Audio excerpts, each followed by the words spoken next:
Sanna ভাজি করতেছি আজকে। এর সাথে এদিকে ভাত রান্নাতে বসাইছি। ছনা ভাজির জন্য মশলা কষানো হচ্ছে।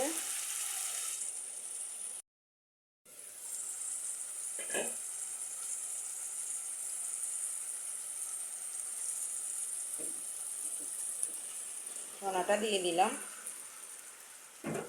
ভাজার জন্য, একটু নেড়ে চেড়ে দিচ্ছি।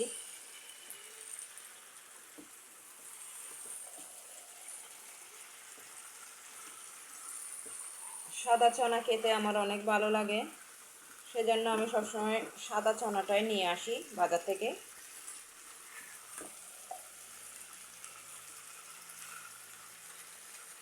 আর ছনার সাথে আলু দিলে আমার অনেক বেশি ভালো লাগে। এক একজনের এক এক রকম পছন্দ। ছনার সাথে আলু আসলে আমার অনেক বেশি পছন্দ।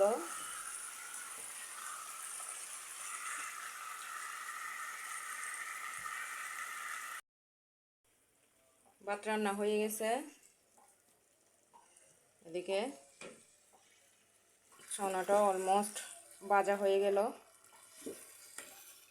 আর একটু দমের মধ্যে বসিয়ে রাখবো ছনাটা। ধনেপাতা দিচ্ছি। ধনেপাতা না দিলে তো হবে না, ধনেপাতা দিতে হয়।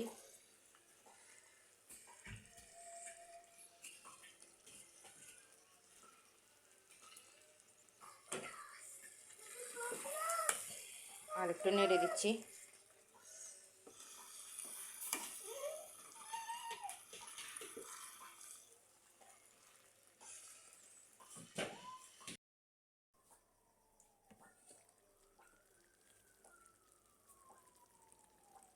এভাবে মাখা মাখা রসালো রসালো ছনা ভাজা খেতে আমার অনেক ভালো লাগে।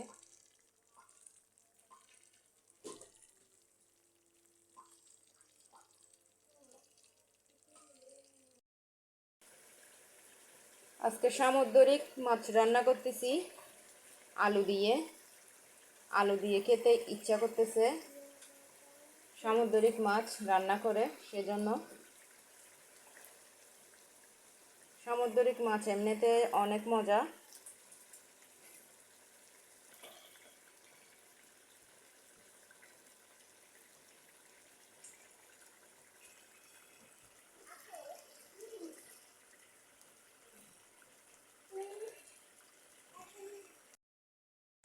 এইভাবে করে সামুদ্রিক মাছ রান্না করলে আসলে অনেক মজা লাগে। এই মাছটা অনেকবার খাওয়া হয়েছে, আসলে অনেক মজা। নামটা আমি জানি না, আপনাদের ভাইয়া জানে। আমি আসলে নাম মনে রাখতে পারি না মাছের। এদেশে তো অনেক রকমই মাছ পাওয়া যায়।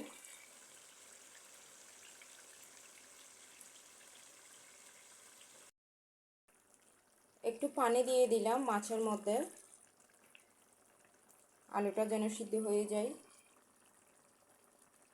মাছ সিদ্ধ হতে তো তেমন বেশি সময় লাগে না, আলু সিদ্ধ হতে একটু সময় লাগবে। মাছ দিয়ে আলু খেতে কে কে পছন্দ করেন? আমরা মাঝে মাঝে খেয়ে থাকি, ভালোই লাগে। মাছের মধ্যে কাঁচামরিচ দিচ্ছি।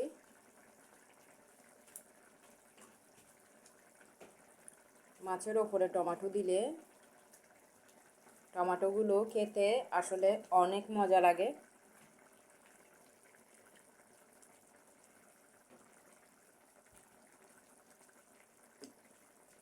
মাছের ওপরে টমেটো দিতে আমি আসলে অনেক পছন্দ করি, আমার ভালো লাগে।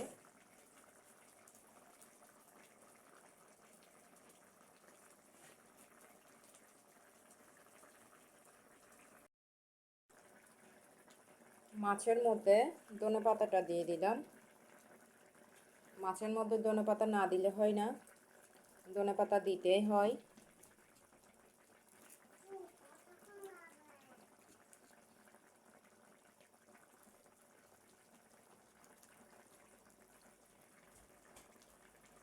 সামুদ্রিক মাছ আসলে কিন্তু অনেক মজা হয়, আর বিশেষ করে ঝোল করে রান্না করলে আরও ভালো। আজকে আমি ঝোল করে রান্না করছি টাটকা মাছ। ঝোল করে রান্না করলেই ভালো লাগে।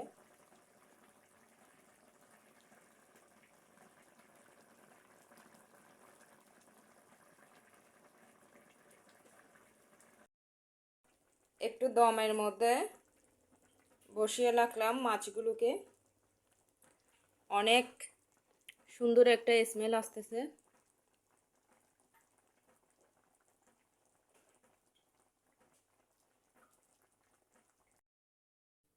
মাছ আর চনা দুটোটাই হয়ে গেল।